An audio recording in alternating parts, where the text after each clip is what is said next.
With more layoff notices going out and no real end in sight for this government shutdown, we thought we would get a quick snapshot on where things stand for current, retired, and former federal employees when it comes to talk on the Hill. Earlier, I had a chance to discuss all of this with John Hatton, Staff Vice President for Policy and Programs at the National Active and Retired Federal Employees Association. So, big news that appeared over the weekend and things continue is that the Office of Management and Budget seems to have come through with their threat of sending out more reduction in force notices to federal employees during the government shutdown as a sort of use of a bargaining chip. First initial reaction from NARF once you all heard and saw these going out? Negative reaction. Certainly it's punitive to public servants who did not cause this crisis at all. This is a crisis of political leadership, including the president's failing to reach a consensus in D.C., and that is then having an impact downstream to firing federal employees.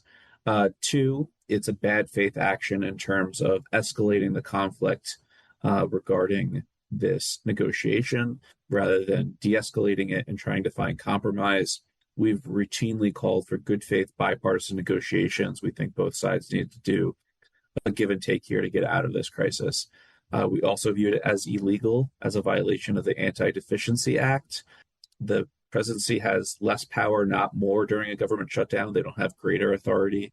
They are limited by exceptions for accepting volunteer services. So they just carrying out the RIF process, which is complicated, requires new administrative burdens. It requires potentially new financial obligations in terms of severance pay. This would violate that. That's why there's a lawsuit challenging these actions. And finally, even under the House Republican continuing resolution that's supported by the president, these programs would be mandated by Congress. So right now, there's no law in place because there's a lapse in that appropriations law. But as soon as it is reauthorized or the budget authority is extended, there would be a constitutional obligation to carry out these programs. And you can't do that if you start firing everybody within those programs. So a lot of problems with this action. Certainly does not help us get out of the shutdown. Obviously, neither of us is in the White House, but I am curious to pick your brain about what the potential endgame here is.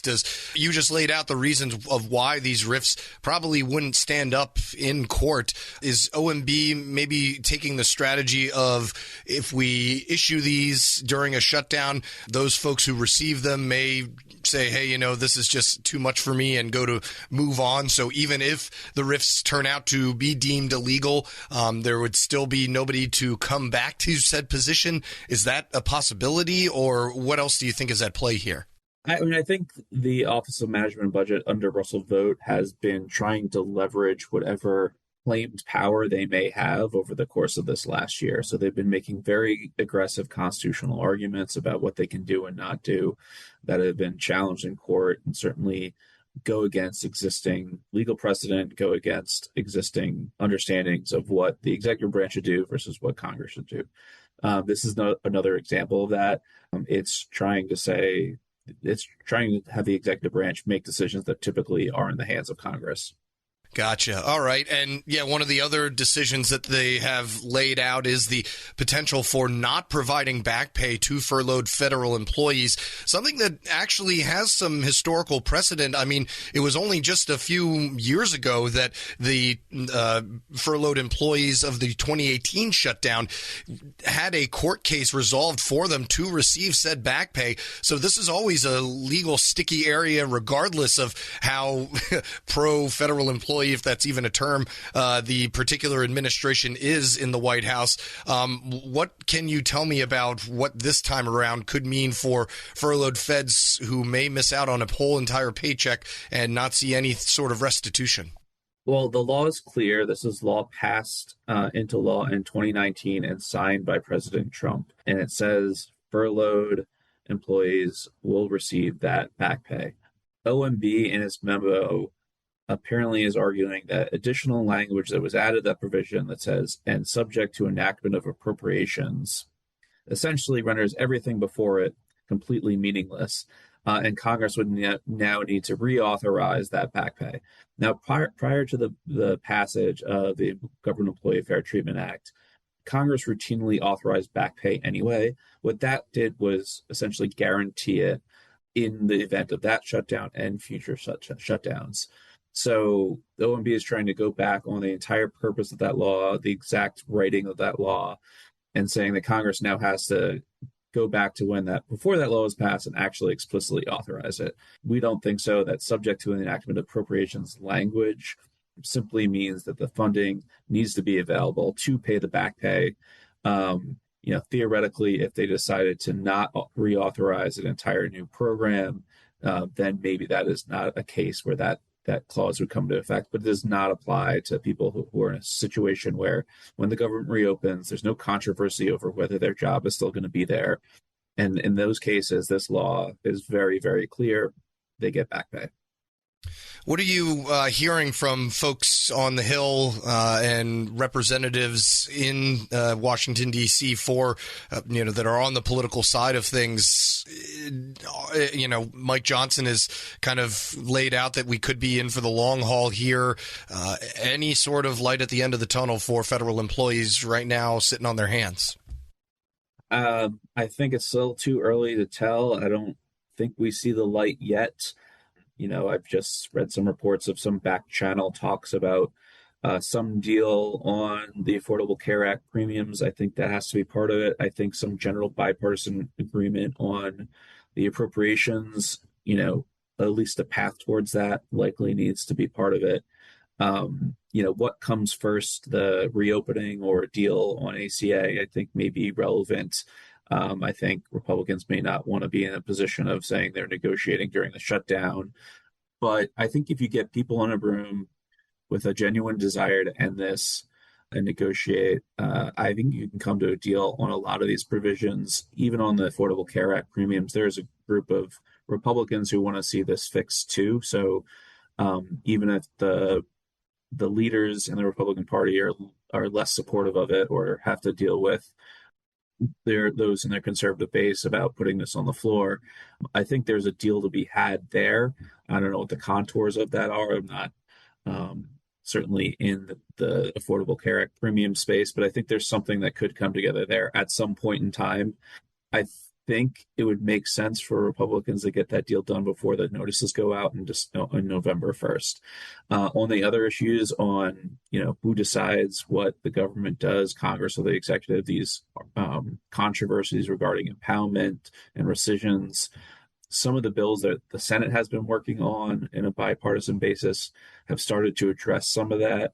How that plays out with negotiations with the White House and House Republicans, still not clear, but I think there's also a path there. So we will see what happens and how long this needs to go before the dam breaks. But you can see the beginnings of what could look like some type of a deal. But I think that there's just no one's willing to blink just yet. Talking with John Hatton, Vice President for Policy and Programs at the National Active and Retired Federal Employees Association. You had mentioned some of the administrative burdens that are on the back burner now because of the shutdown, and that includes no announcement on a cost of living adjustment for Social Security or federal retirement benefits folks. And that's, obviously something very important to people who are not even currently working. Among that, what does that mean for the main people you represent in Capitol Hill, but also, are there any other potential administrative actions regarding federal retirement that are just not happening right now because of the nature of things? Yeah, so tomorrow was supposed to be a release date for the Consumer Price Index for September. And because the Bureau of Labor Statistics is in shutdown operations, that's being delayed. We have received an update that they are going to release it next Friday, the 24th. I think at this point they need that to effectuate those cost of living adjustments. So I think there's a limited exception because it's needed for the purposes of protecting property or getting those checks out. But we see, a lot of people took the deferred resignation program. There was a large number of federal retirements in September, 60,000 or so, according to the OPM director, in terms of what is in the online retirement application system.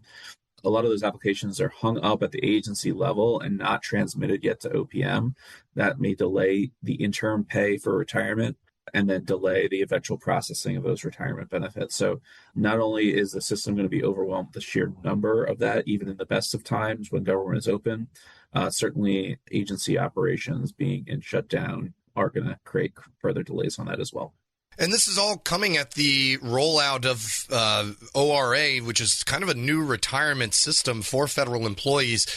Any notifications that you've heard from members about the convolution of going through a new process while this is all going on? So once it got up and running, and we heard a little hiccups in terms of agency staff having logins initially, but it's basically the same retirement form, just in a normal online form. And that allows a little bit more visibility into the process. I think overall it's been positive. So people can see now, if they look at their online retirement application in the system, that it's at payroll, for example. So they can see what stage it is in the process. Where that goes once it gets to OPM and having that same, the OPM process improved as well, is potentially another story. But I think it's been a positive development to have this online retirement application. And I think given people at least a sense of, I know what's going on. I'm not at a complete loss of where it is in the process, which I think leads to more phone calls, more frustration than is even necessary, because you just can't even get a simple answer of what is going on. So I think the initial review is positive, but it's not going to solve all the issues with the system. John Hatton with the National Active and Retired Federal Employees Association. Thanks for providing us an update. No problem. Thanks for having me. And you can find this interview on our website. Head to federalnewsnetwork.com.